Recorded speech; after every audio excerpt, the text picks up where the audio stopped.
Hello, hello, hello. It's been a few years since I've shown up on this channel. I hope you're all well, and I just wanted to come on and speak to you a little bit about sales and what it means.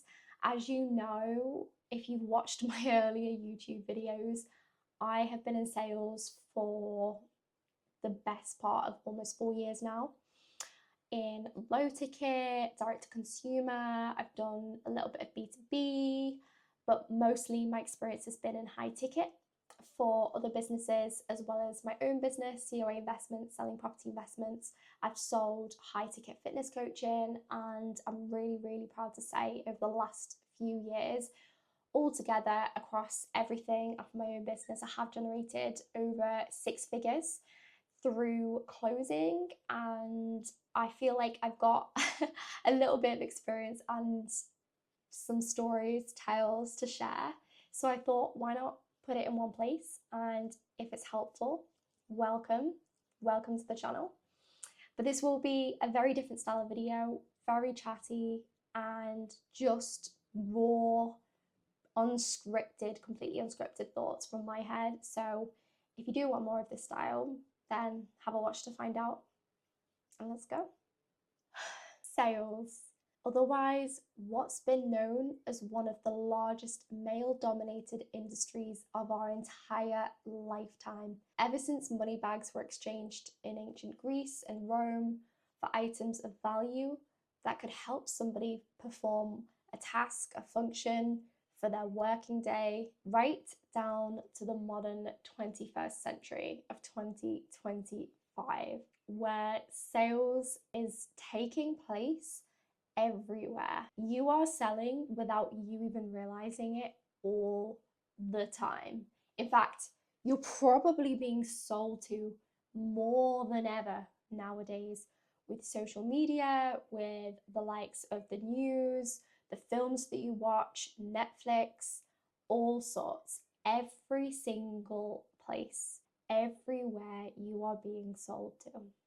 I think looking back, one of my earliest memories of sales began at a flower show. It's like a garden centre flower show when I was little, and I remember there were stalls, so different stalls for different items, vases, jewellery, little dolls, like ornaments, things like that. And I remember being with my family at the time, and we were drawn to this ornament stall. There was kind of like jewellery and little dolls as well. It looked really cute, and we were drawn by the lovely art. And I remember it wasn't just this stall, but there were a few others where the vendor was drawing this large crowd of people, and all they were doing was talking and had an object in their hand, and they were engaging the crowd. So we were engaged, and people started gathering nearer just to find out more. It was almost like there was this FOMO of what's going on at this stall. And it turns out that it was this almost like Russian doll. Like the vendor was taking the doll out of another doll, another doll, another doll, but they were explaining it with such fascination, such a story behind it, and it attracted more people, and ourselves included. I'm pretty sure we ended up buying whatever it was. Not that it even provided a utility or an instant use for us. It was just the case where it looked nice and we were sold on the story and we wanted to buy it, and that didn't feel like a sale, nor did it for the person next to us. That is for me my earliest memory.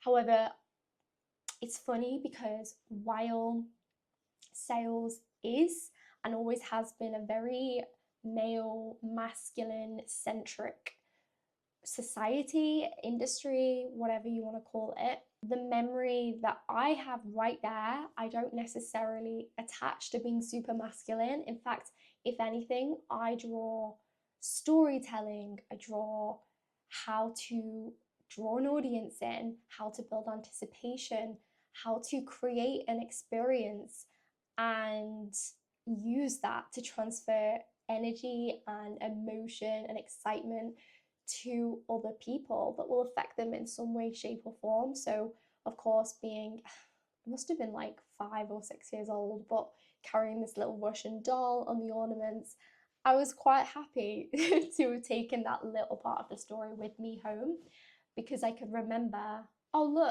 look what I bought. Like, do you remember when we were here? Like, it brings back a flood of positive memories.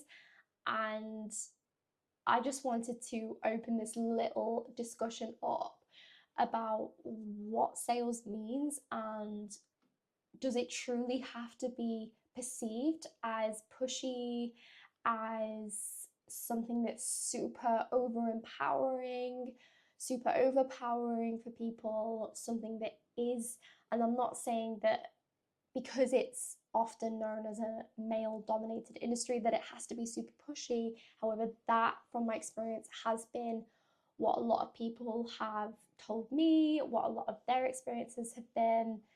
Even some of the books that I've read, for example, Jordan Belfort's Straight Line Selling, a lot of that may not be applied. And again, I'm just speaking from my own thoughts of the book.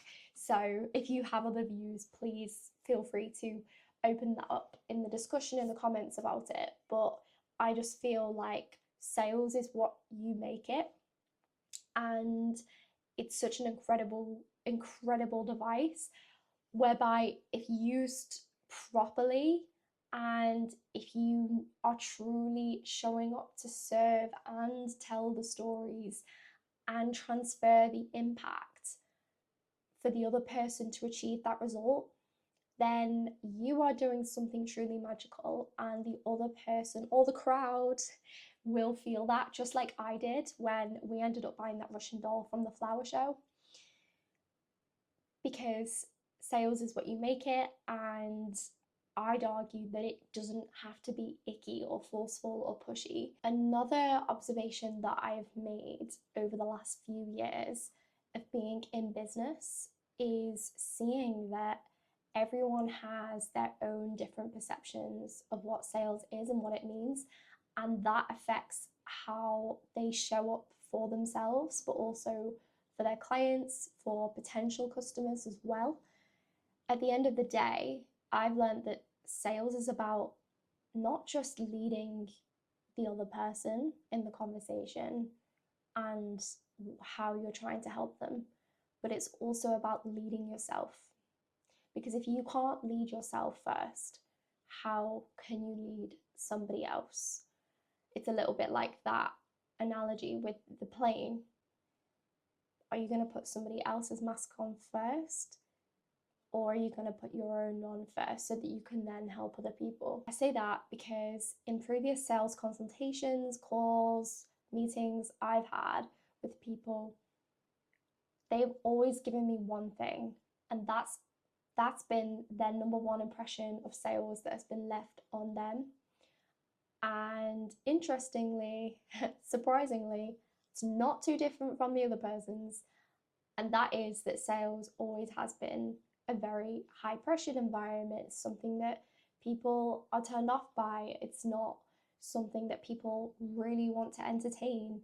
And as a notion, without getting too abstract about this, when you classify sales as something that is forceful and it's a means to an end and it's something that's coming from a place of scarcity and want and lack and need, and you're seeing somebody else as just an advantage to your own gain, then that, my friend, is what most people are trying to avoid.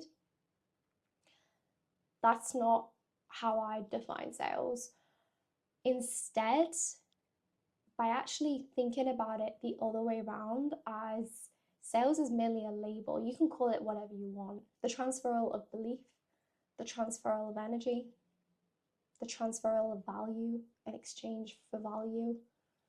It's a gift and it's a special thing. And there are so many layers to it. It's such a beautiful art. And just as I would help almost try and coach somebody, if I was in a conversation with them and they'd come to me either looking for an investment or looking at potential coaching or whatever. It could be anything. And let's just say they gave me an objection to buying purely because they'd been burnt before. They didn't know that if they were going to see an ROI from it. One of the things that I would ask them is this: would you let any past experiences get in the way of you bettering yourself today, even though logically you know the value is there and you know you can do this and you've got the support for it as well? Are you going to let 1, 2, even 3 bad experiences define the next version of you that you get to be? I just let that sink in, because it's like when you think about sales, it's almost the same way when you think about sales. As a business owner, are you going to let all your previous experiences, even if there were some good ones, like mine have been in sales, not always had good ones, we always get those calls from random numbers, are you going to let those previous experiences alter how you show up in your business today when pitching potential clients who you can work with to serve and who you can grow with, not only to generate more revenue for your business, but also to fulfill the service of what your genius, what your unique strengths are, so that you can transfer that value? Are you really going to inhibit yourself from giving that gift that you have, your unique gift, just because you're afraid of showing up to sell? Because somebody else, could have been from another time, has left an impression on what you think sales means, which might be pushy, using sales tactics, icky. The good news is you don't have to move this way and you don't have to think this way anymore. And that will take a lot of work as well. It's not going to be an overnight thing.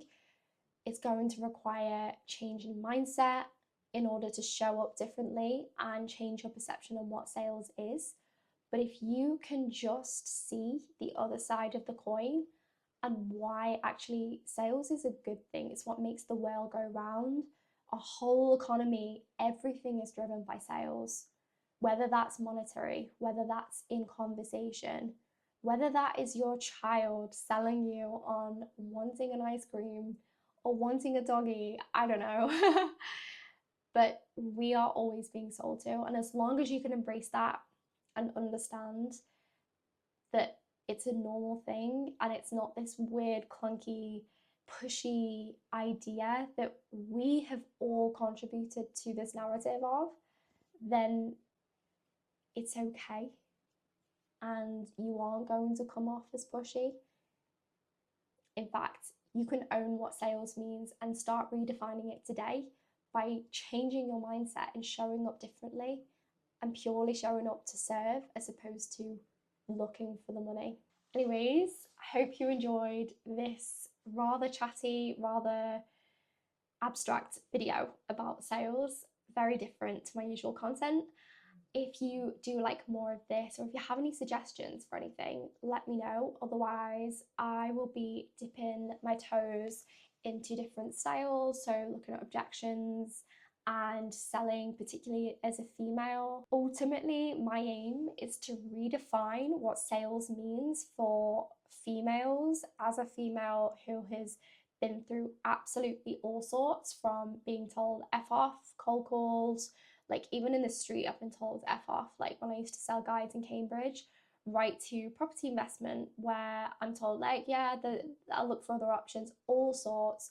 And so I aim to redefine what it means for other people so that they can show up feeling more confident and more empowered in their business, especially as a lady, as a female founder, where it is a little bit harder to show up and automatically think, do I need to lower my voice? What do I need to say to prove my worth, to justify everything?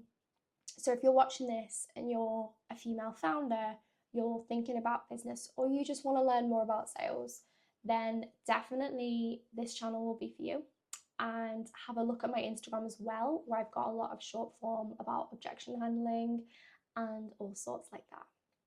See you on the next video.